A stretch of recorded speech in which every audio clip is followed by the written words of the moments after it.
Antes de qualquer estrela existir, antes do primeiro grão de poeira cósmico, antes do tempo ter nome, ele já estava lá. O ser mais glorioso que Deus jamais havia criado, cheio de luz, perfeito em sabedoria, coroado de esplendor. E então, num momento que divide a eternidade ao meio, tudo mudou. Esta é a história do que aconteceu antes do mundo existir. Coloca a perspectiva no que significa pensar em algo que existia antes do universo. Não antes da Terra, não antes do sistema solar, antes do universo, antes do espaço, antes da matéria, antes da luz física atravessar qualquer vácuo. A cosmologia moderna fala em aproximadamente 13,8 bilhões de anos como a idade estimada do cosmos visível.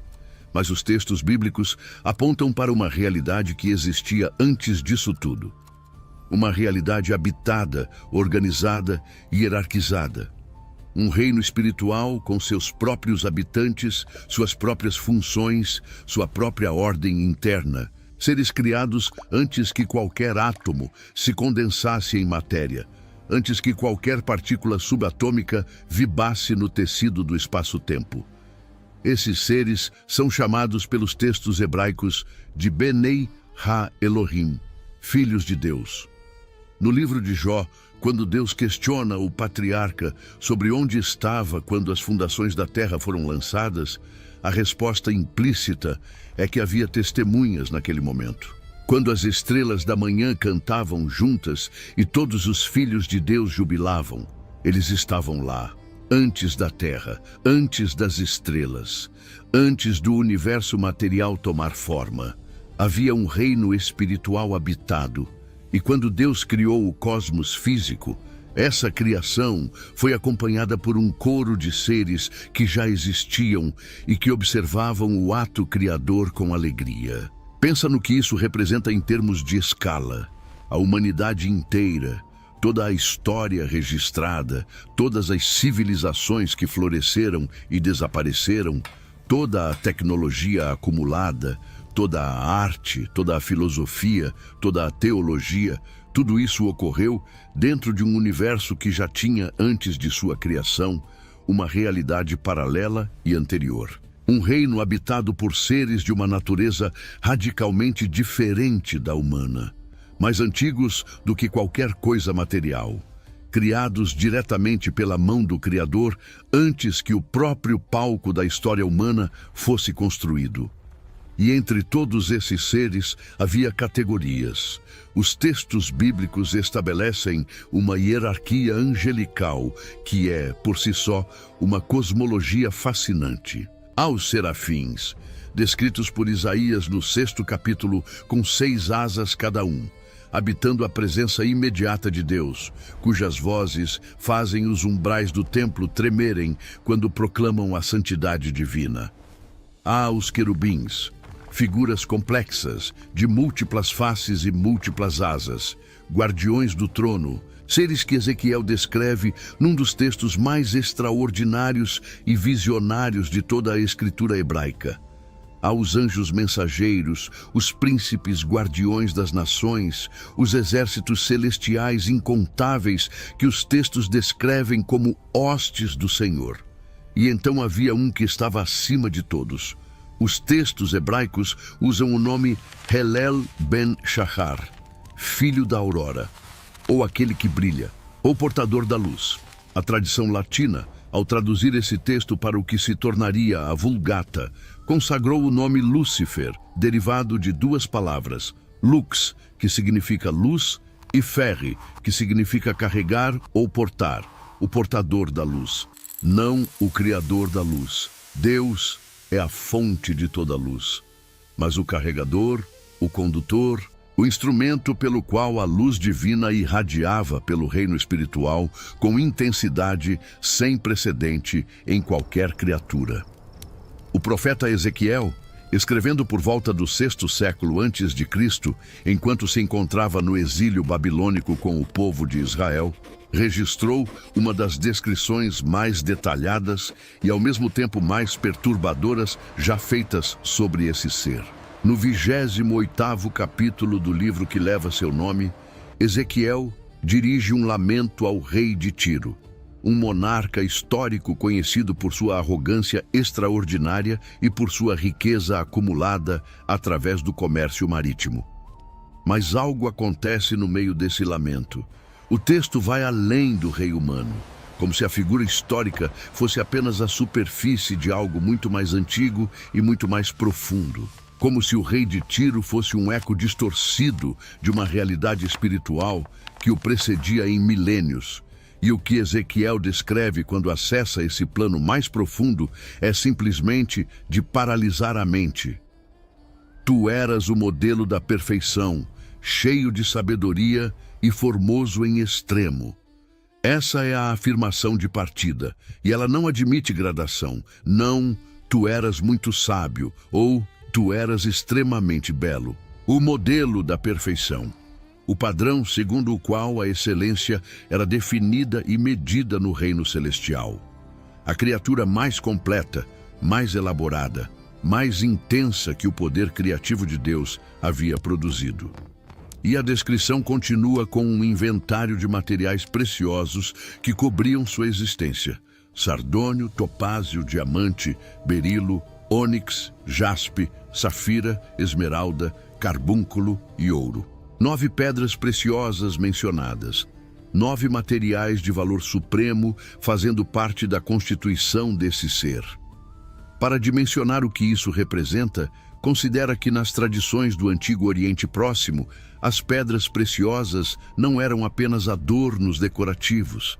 Eram símbolos de poder cósmico, de conexão com o divino, de autoridade sobre domínios específicos da realidade.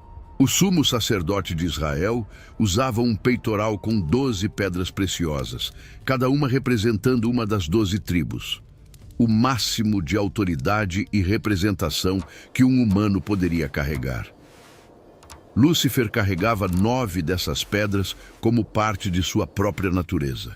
Não como adorno externo, como constituição interna, como a forma com que a luz divina interagia com sua substância espiritual, fragmentando-se em cada frequência possível, irradiando em todas as direções, preenchendo o reino celestial com uma presença que não havia paralelo em qualquer outra criatura. Imagina um ser cuja essência refrata a luz em todas as frequências do espectro ao mesmo tempo. Vermelho profundo do rubi, azul eterno da safira, verde intenso da esmeralda, dourado absoluto do ouro, não em sequência, não alternadamente, mas simultaneamente. Uma sinfonia visual que era a expressão natural de sua existência. Cada movimento, cada manifestação de sua presença transformava o ambiente espiritual ao redor. E o texto de Ezequiel acrescenta um detalhe que ainda hoje divide teólogos, hebraístas e comentaristas bíblicos em escolas de interpretação radicalmente diferentes. A confecção dos teus tamborins e das tuas flautas estava em ti. No dia em que foste criado, foram preparados. A tradução varia conforme o manuscrito e a escola interpretativa, mas a maioria dos comentários mais antigos, rabínicos e patrísticos, converge num entendimento surpreendente. Instrumentos musicais eram parte constitutiva da natureza desse ser. Não que ele possuísse instrumentos, não que ele fosse músico no sentido humano da palavra, mas que a música era inseparável de sua existência, que cada aspecto de sua presença, cada manifestação de sua natureza, gerava harmonia como subproduto natural, que ele era, em algum sentido profundo e difícil de articular em linguagem humana, um instrumento vivo. Pensa no que isso significa no contexto de um reino inteiro habitado por seres criados para adorar. O livro de Apocalipse fala em miríades e milhares de anjos ao redor do trono, números que a mente humana não consegue realmente processar. A palavra miríade, em grego, significa 10.000, e miríadas de miríadas seria 100 milhões, multiplicado por algo que os textos sugerem ser novamente incontável. Um exército de adoradores cujos números excedem qualquer comparação humana. E entre todos eles, conduzindo, harmonizando, integrando, havia Lúcifer, o instrumento principal de uma adoração que ressoava por todo o universo espiritual desde antes da criação do cosmos material. Não era apenas um adorador entre outros, era o maestro de toda a adoração celestial. Ezequiel, então, adiciona o elemento mais específico e mais assombroso de toda a descrição.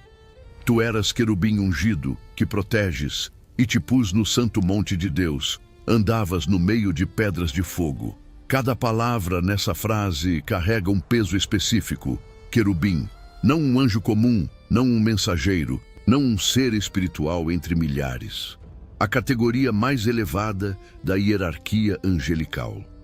Os querubins são aqueles que habitam a presença imediata de Deus, que cobrem o trono com suas asas, que guardam o acesso à santidade suprema. E entre todos os querubins, Lúcifer era o ungido, separado, designado, escolhido para uma função sem equivalente em todo o universo criado. O termo ungido, em hebraico mimshak, carrega a ideia de algo espalhado, expandido, abrangente, como se sua cobertura, sua proteção, sua presença se estendesse sobre algo de valor supremo. E o texto diz que proteges. Proteges o quê? O trono, o Criador, a santidade que está no centro de toda a existência. Lúcifer não era apenas o ser mais glorioso da criação. Era o guardião designado da presença mais santa de toda a realidade. Habitava o endereço mais exclusivo do universo espiritual. Andavas no meio de pedras de fogo. Os estudiosos debatem há séculos o significado exato dessa expressão. Alguns a interpretam como a região imediata do trono divino, onde a santidade de Deus irradia com tal intensidade que a própria matéria espiritual parece incandescente, onde a presença criadora é tão concentrada que o espaço em torno dela parece consumir qualquer impureza. Outros entendem como uma descrição das forças cósmicas primordiais, o potencial criativo do universo em seu estado mais bruto, antes da matéria se organizar em estrelas e planetas. Mas todas as interpretações convergem num ponto. Esse ser habitava o lugar mais próximo possível do Criador, mais próximo do que qualquer outra criatura havia chegado, mais próximo do que qualquer ser humano jamais chegaria antes da redenção que ainda estava no futuro da história.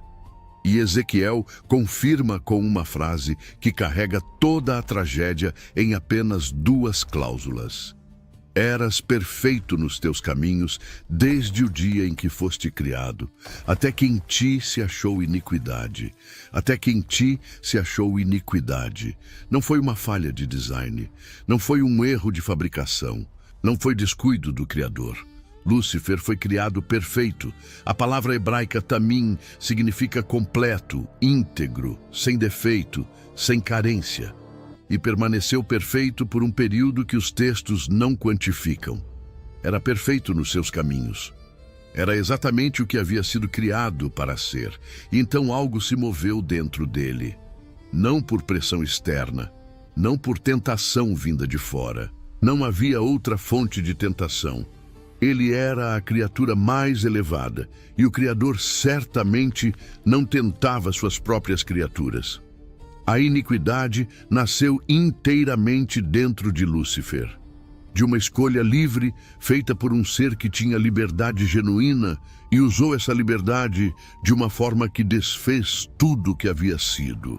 Para entender o que aconteceu dentro de Lúcifer, é preciso entender a palavra que os textos usam para descrever o que se achou nele. Iniquidade, em hebraico, avla, carrega a ideia de torção, de distorção, de algo que era reto e foi curvado. Não descreve um ato específico cometido num momento preciso. Descreve uma orientação interna que foi alterada, uma perspectiva que se inverteu, uma maneira de ver a realidade que foi lentamente, gradualmente, silenciosamente distorcida até que o que era claro ficou turvo e o que era reto ficou torto. E essa distorção tinha um nome muito preciso. O apóstolo Paulo, escrevendo para Timóteo, usa exatamente essa palavra ao falar sobre o perigo de colocar um recém-convertido em posição de liderança na comunidade cristã. O risco é que o novo líder se encha de orgulho e caia na mesma condenação do diabo. A mesma condenação. Como se o orgulho fosse o crime original, o pecado fundante, a porta por onde o mal entrou na realidade criada. E os textos de Ezequiel confirmam esse diagnóstico com a precisão de um bisturi. O teu coração se exaltou por causa da tua formosura. Corrompeste a tua sabedoria por causa do teu esplendor. Observa o mecanismo interno descrito por esse versículo. A formosura existia, era real, era legítima, havia sido dada pelo Criador. O esplendor existia, era genuíno, era extraordinário, havia sido concedido. Nenhum desses atributos era ilegítimo em si mesmo. O problema não foi a posse dessas qualidades. O problema foi o que Lúcifer fez com elas dentro de si mesmo. Começou a se contemplar, começou a se comparar, começou a medir sua própria grandeza como se ela fosse uma propriedade sua, ao invés de um dom recebido. E em algum ponto, nesse processo de autocontemplação crescente, o pensamento deu uma virada que teria consequências eternas. Se eu sou assim, se eu tenho tudo isso, se eu sou o ser mais glorioso de toda a criação, então por que devo servir? O profeta Isaías, no 14º capítulo, registra aquilo que muitos teólogos chamam de o monólogo interior de Lúcifer. Os pensamentos que fermentaram em sua mente antes que a queda se tornasse irreversível. Isaías está falando na superfície do texto sobre o rei da Babilônia, assim como Ezequiel havia falado sobre o rei de Tiro. Mas o texto vai além da figura histórica humana, da mesma forma que faz em Ezequiel, e acessa a realidade espiritual que serve de modelo para toda a arrogância humana. E o que ele registra são 5 declarações. 5 frases que começam com as mesmas 2 palavras que definem o núcleo de toda a rebeldia. Subirei e serei. Subirei até os céus. Não estar no céu. Lúcifer já estava no coração do céu, no lugar mais privilegiado do reino espiritual. A declaração é de subir acima do céu, acima de tudo que existia, além de qualquer limite estabelecido pelo Criador. Como se houvesse algum lugar mais alto que a presença imediata de Deus, o que é, por definição, uma impossibilidade lógica, além de uma impossibilidade espiritual. Exaltarei o meu trono acima das estrelas de Deus. As estrelas de Deus, expressão que a tradição teológica judaica e cristã interpreta como referência aos outros seres espirituais, às hostes angelicais, aos filhos de Deus que cantavam na criação. Exaltar seu trono acima de todos eles, ser o ápice da hierarquia criada, não o servente mais honrado, o soberano absoluto sobre todos os outros serventes. Também me assentarei sobre o monte da congregação, nos confins do norte. O monte da congregação, o lugar onde Deus convoca, onde a autoridade divina é exercida e comunicada, onde o Criador se revela ao criado.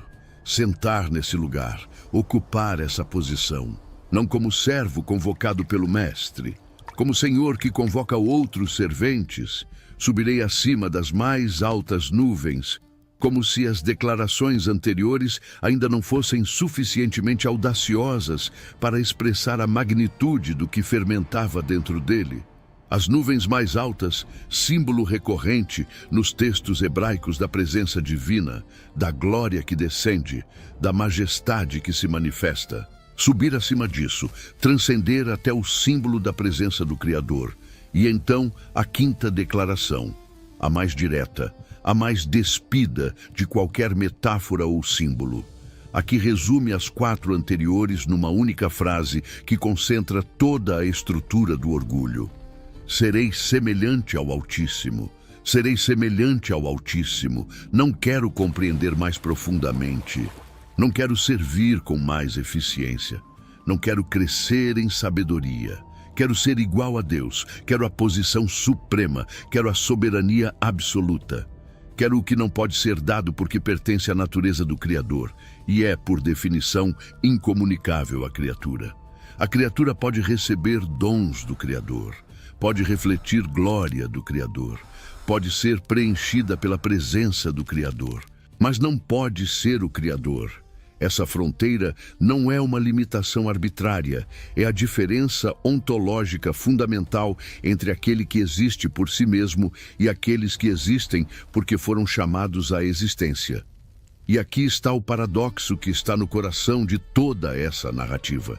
Lúcifer já era o ser mais glorioso da criação. Já tinha mais do que qualquer outra criatura poderia imaginar ter. Já habitava o endereço mais privilegiado de toda a realidade. Já era o instrumento principal de uma adoração que ressoava por todo o universo espiritual.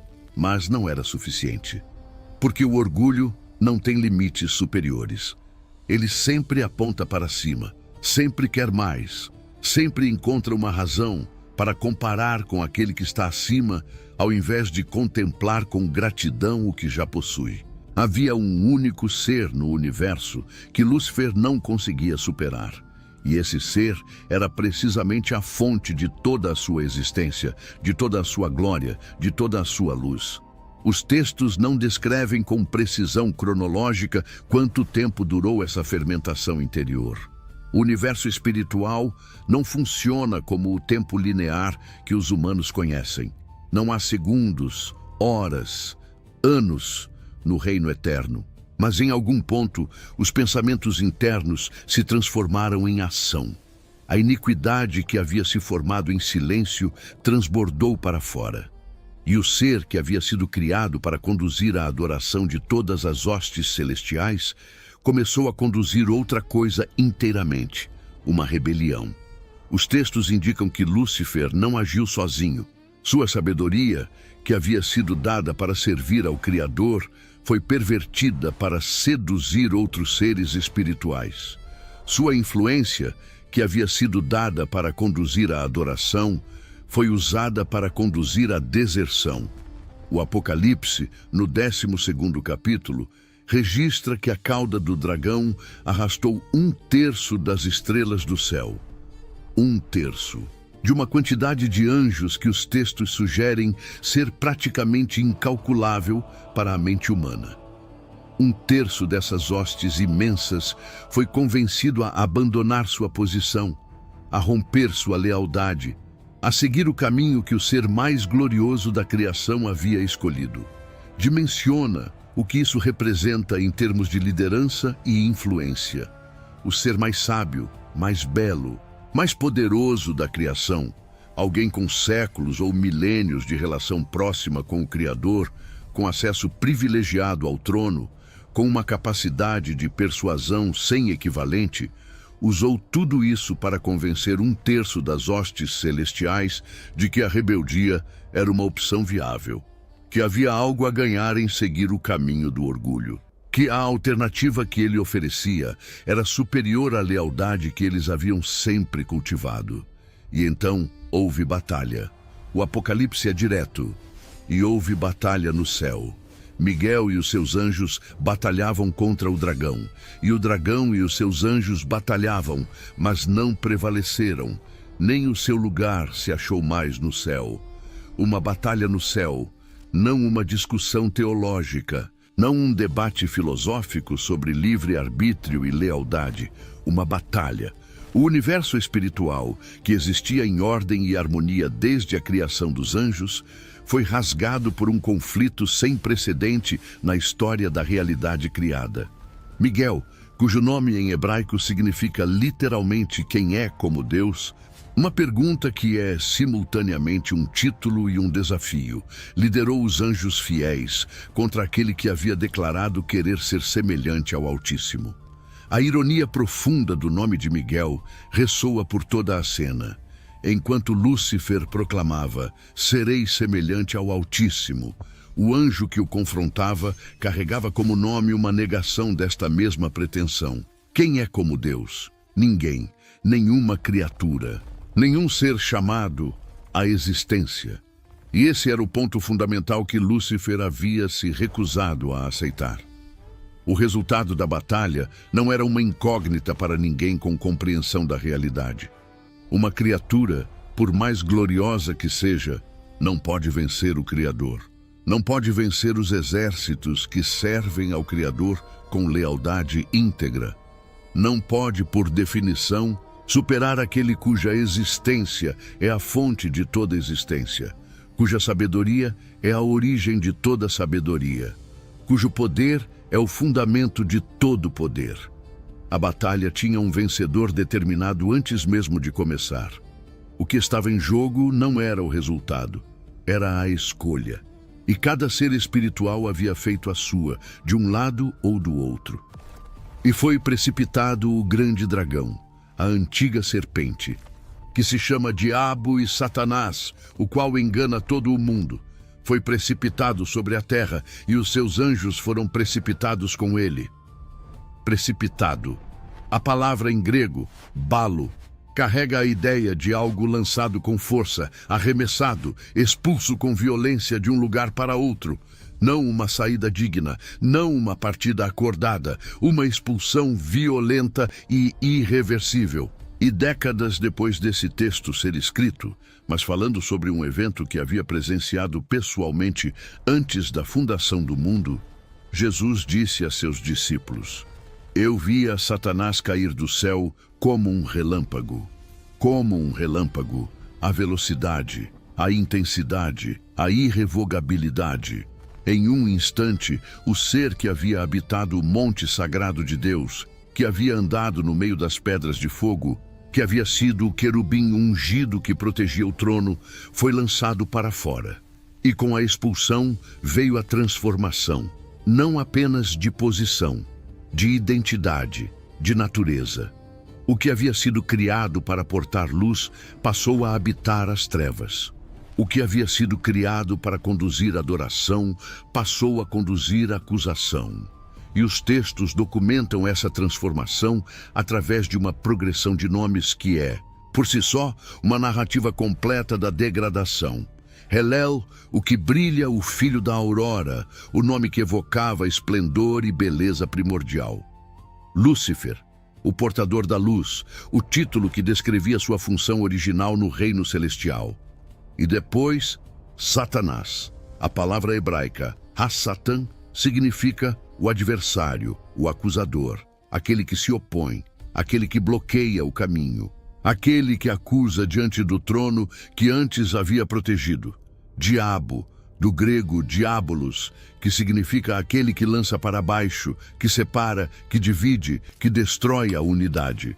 Serpente antiga, em referência ao que viria no jardim do Éden, onde usaria sua sabedoria pervertida para enganar as criaturas mais vulneráveis da nova criação. Dragão, símbolo universal de caos, destruição e terror. O príncipe das trevas, a inversão mais completa possível de tudo que havia sido originalmente. Cada nome é uma camada de degradação documentada. Cada título é o registro de uma perda específica. Aquele que carregava a luz passou a habitar as trevas. Aquele que conduzia a adoração passou a conduzir a acusação. Aquele que cobria o trono de Deus com suas asas passou a circular pela terra como leão faminto, procurando alguém para devorar. Aquele cujo esplendor refletia a glória do Criador passou a disfarçar-se como anjo de luz, porque essa é sua única linguagem fluente, a única roupagem que conhece, para enganar as criaturas que viria a corromper. E o texto de Ezequiel fecha o arco narrativo com uma simetria que é quase matematicamente perfeita. Como caíste do céu, ó Lúcifer, filho da aurora, como foste abatido por terra, tu que debilitavas as nações. Pois tu dizias no teu coração, subirei ao céu. Contudo, serás precipitado no abismo, nos confins do abismo. Subirei, essa foi a declaração. serás precipitado. Essa foi a realidade. A distância entre essas duas frases é toda a história do orgulho, todo o arco da autodestruição, todo o mapa do que acontece quando uma criatura rejeita os limites de sua própria natureza e reivindica o que pertence exclusivamente ao Criador. E aqui está o que torna essa história mais do que um relato cosmológico teológico sobre um ser específico. Mais do que a origem de uma entidade que os textos chamam de adversário, mais do que um capítulo da história do universo invisível. Essa história é o mapa de um padrão que se repete com assustadora fidelidade através de toda a história humana. Porque o universo material, o que os humanos chamam de realidade, com suas galáxias, seus planetas, sua biologia complexa, suas criaturas de carne e sangue e história, foi criado num contexto já marcado por essa queda. O Éden não foi o começo de tudo. Foi o início de um capítulo em um livro que já havia sido perturbado. Adão e Eva não foram abordados por uma criatura neutra ou indiferente. Foram abordados por um ser que havia passado pelo ciclo completo, da glória suprema à ruína absoluta, e que carregava consigo não apenas a intenção de enganar, mas o conhecimento íntimo e visceral do que significa querer ser como Deus. A serpente não disse a Eva que ela poderia ter mais posses. Não prometeu mais conforto, mais prazer, mais segurança. Disse: sereis como Deus. As mesmas palavras, a mesma lógica, o mesmo veneno que havia destruído o ser mais glorioso do universo espiritual, agora sendo oferecido à criatura mais vulnerável do universo material. E funcionou. Porque a lógica do orgulho, a ideia de que o que se tem não é suficiente, de que há algo mais a ser reivindicado, de que os limites impostos pelo Criador são obstáculos e não proteções. É uma lógica que ressoa em qualquer criatura dotada de liberdade e autoconsciência. A herança de Lúcifer para a humanidade não foi apenas o pecado como ato isolado. Foi o padrão do pecado como orientação existencial, a estrutura interna da tentação. A lógica que transforma o desejo legítimo de crescer em recusa corrosiva de servir, que converte a ambição natural em rebeldia espiritual, que faz uma criatura olhar para o que possui, que é imenso, que é belo, que é suficiente, e ainda assim apontar para cima e declarar: quero mais, quero o que não me pertence, quero ser o centro. Os textos do Novo Testamento constroem a imagem com camadas adicionais. Paulo, escrevendo aos Efésios, chama Satanás de príncipe da potestade do ar e príncipe das trevas deste século. Não simplesmente um ser espiritual derrotado e irrelevante, mas uma força ativa e organizada que opera dentro da realidade humana. João, no livro do Apocalipse, registra que ele engana todo o mundo, toda a criação humana ao longo de toda a história. Pedro adverte que ele circula como leão que ruge, procurando alguém para devorar. Jesus, no Evangelho de João, o chama de pai da mentira e homicida desde o princípio, como se a mentira não fosse apenas uma tática que ele usa situacionalmente, mas parte do que ele se tornou. Como se a mentira fosse agora sua natureza fundamental, porque a verdade sobre quem ele é e o que fez se tornou simplesmente insuportável de carregar. Há uma dimensão nessa afirmação de Jesus que vai além da tática. O pai da mentira, não um inventor de mentiras específicas, mas a origem da mentira como categoria existencial. A mentira que ele introduziu no universo não começou com Eva no Éden. Começou quando ele mentiu para si mesmo, quando convenceu sua própria mente de que a lógica do orgulho era válida, quando decidiu, contra toda evidência, que o Criador era um obstáculo a ser superado ao invés de uma fonte a ser adorada, que os limites eram prisões ao invés de estruturas de proteção, que ser criado era inferior a ser criador. E essa mentira original, essa autoilusão primordial, Essa distorção fundamental da realidade ainda opera, ainda circula, ainda encontra eco em criaturas que foram feitas de pó, mas que carregam dentro de si a mesma capacidade de liberdade e de escolha que tornou possível tanto a glória original de Lúcifer quanto sua ruína definitiva, antes de Adão respirar, antes da serpente falar, antes do fruto ser colhido. A guerra já havia começado. Num plano da existência que os humanos mal conseguem imaginar, um conflito se iniciou, e esse conflito moldou tudo o que veio depois. A natureza da tentação, o padrão do engano, a estrutura do mal que aparece, ainda hoje, sempre vestido de luz, porque essa é a herança mais perturbadora da história de Lúcifer. Ele não aparece como monstro, aparece como anjo, como sabedoria, como progresso, como razão, exatamente como era antes, só que vazio por dentro. Assim nasceu o diabo, e ele ainda lembra como era ser luz.